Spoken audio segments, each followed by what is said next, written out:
శ్రీమాత్రే నమః. సర్వమంగళ మాంగళ్యే శివే సర్వార్థ సాధికే శరణ్యే త్రయంబకే గౌరీ నారాయణి నమస్తుతే. ఓం శ్రీమాత్రే నమః. అమావాస్య టు నెలాఖరు వరకు కూడా వృషభ రాశి వారికి ఏ ఏ నక్షత్రాల వాళ్ళకి ఏ విధంగా ఉండబోతుందో తెలుసుకుందాం. మరి కృతికా నక్షత్రం 2, 3, 4 పాదాలు, ఆ తర్వాత చూసినట్లయితే మనకి రోహిణి నక్షత్రం 4 పాదాలు, తర్వాత మృగశిర ప్రథమ ద్వితీయ. ముఖ్యమైనటువంటి విషయం ఏమిటంటే వృషభ రాశి వారికి చూస్తే మనకి 15వ తారీఖున రవి మకర సంక్రమణం జరగబోతోంది కదా, అది చాలా చాలా సంతోషమైనటువంటి కార్యంగా మనం భావించుకోవచ్చు. తర్వాత చెప్పాలంటే కనుక 19వ తారీఖున శుక్రుడు కూడా ధనుర్రాశిలోకి ప్రవేశిస్తున్నాడు. ఆ విధంగా మనకి మార్పులు చేర్పులు వృషభ రాశి వారికి ఉండాల్సిన మార్పులు ఇవి. తర్వాత రెండో విషయం ఏమిటంటే కనుక కొన్ని మాటలు కానీ కొన్ని విషయాలు కానీ మనకి తెలియకుండా మనకంటే ముందు ప్రయాణం చేస్తూ ఉంటాయి. ఆ విషయాలు జాగ్రత్తగా చూసుకోండి. ముఖ్యంగా ఏమిటంటే ఇది చెప్పాల్సినటువంటి ముఖ్యమైనటువంటి విషయం ఏమిటంటే మనం అనుకున్నటువంటి పనులు అనుకున్నట్టుగా నెరవేరిపోతున్నాయి అనుకోండి, ఇంక ఏ విధంగానే బెంగ లేదు, బాధ లేదు, ఆనందంగా ఉంటాము. కానీ కొన్ని విషయాల్లో కొంచెం లేట్ అవుతున్నా, లేకపోతే ఏదైనా సరే మనకు అనుకున్న పరిస్థితులు, మనకి అవసరాలకు తగినటువంటి ఆర్థిక పరిస్థితులు లేకపోయినా, కోర్టు వ్యవహారాల్లో కొన్ని విషయాలు చిక్కుకుపోయినా కాస్తంత తలకాయ నొప్పులు మనం అనుభవించాల్సి ఉంటుంది. అయితే ముఖ్యంగా ఏంటంటే కొన్నింట మాత్రం ఉపకారం అంటే ఏమిటంటే అపకారికి ఉపకారం చేస్తే తప్పక మళ్ళీ తిరిగి మనకు ఉపకారమే తిరిగి వస్తుంది అన్నట్లుగా కొన్ని విషయాల్లో మీరు ఇదివరకటి పరిస్థితుల్ని అధిగమించి మంచి స్థితికి పెడతారు. అయితే ఏంటంటే ఇదివరకటి విషయాలు, ఇదివరకటి మాటలు, ఇదివరకటి తలకాయ నొప్పులు అవన్నీ ఏం పోవండి. వివాదాలకి దూరంగా ఉండడం అనేది మీరు చేసుకోవాల్సిన విషయమే. కానీ కొన్ని పరిచయాల వలన మనకి తెలియకుండానే మనం ఏదైనా క్యారీ చేసి అవతల వాళ్ళకి ఇన్ఫర్మేషను ట్రాన్స్ఫర్ చేయడం మానేయండి ఫస్ట్.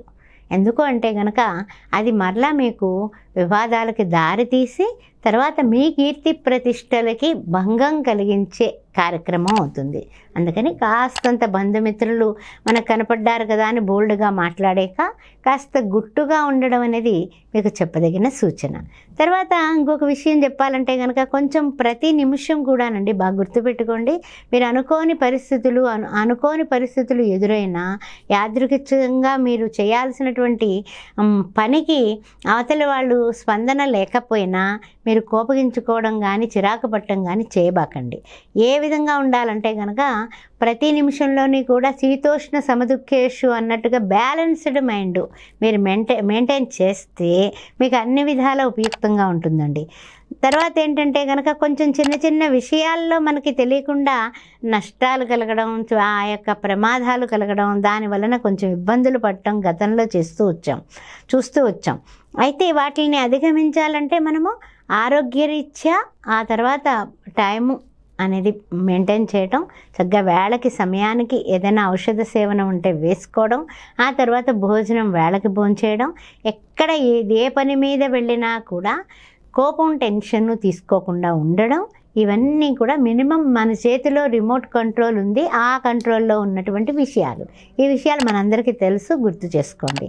తర్వాత ఏంటంటే కనుక కొంచెం అంకిత భావం, వృత్తులు చేస్తున్నా, ఉద్యోగం చేస్తున్నా, వ్యాపారం చేస్తున్నా, ఏం చేస్తున్నా అంకిత భావంతో అంటే ఏమిటి, డెడికేషన్, డిటర్మినేషన్ ఎప్పుడైతే ఉందో మనకి తప్పనిసరిగా ఆ పని దైవదత్తం అయిపోతుంది, అంటే డివోషనల్ అయిపోతుంది. అందువల్ల ఆ మైండ్ మీ డ్యూటీ మీద డిసిప్లిన్గా మైండ్ అంతా కూడా దాని మీద పెట్టి మీరు పనిచేస్తే మీ సక్సెస్ మీ చేతుల్లోనే ఉందండి. అందువల్ల వృషభ రాశి వారు కంగారు పడాల్సిన పని లేదు. కాస్తంత కొంచెం నాలుక దగ్గర పెట్టుకుని ఎక్కువ అందరితోటి కూడా అన్ని విషయాలు బోల్డ్గా చెప్పకుండా ఉంటే సరిపోతుంది అని చెప్పొచ్చు.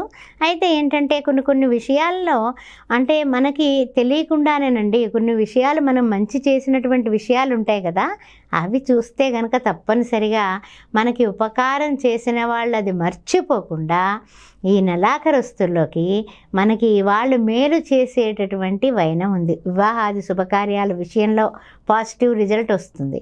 అదేవిధంగా కొని అమ్మేటటువంటి వ్యాపారాల్లో ఉన్న వాళ్ళకు కూడా కలిసి వస్తుంది నెలాఖరికి.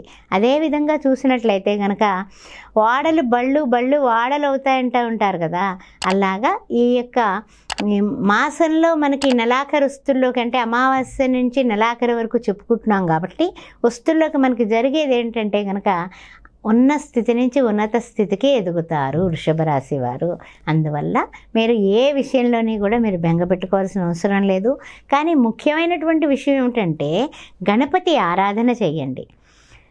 ఏ విధంగా గణపతి ఆరాధన చేయాలంటే ప్రతి రోజు కూడానండి బయటకు వెళ్ళేటప్పుడు వినాయకుడు ఉంటాడు కదా మన దేవుడి దగ్గర, దానిలోని గణపతి దగ్గర కొంచెం 2 గరికె పూలలు తెచ్చి ఆయనకి సమర్పించి ఓం గం గణపతే నమః ఓం గం గణపతే నమః అని 21 టైమ్స్ అనుకొని చెంపలు వాయించుకొని ఓపిక ఉండి చిన్న వయసు అయితే గుంజలు తీసి బయటకు వెళ్ళండి. ఆ పని అవ్వకపోతే అడగండి, చిన్న బెల్లం ముక్క నైవేద్యం పెట్టండి.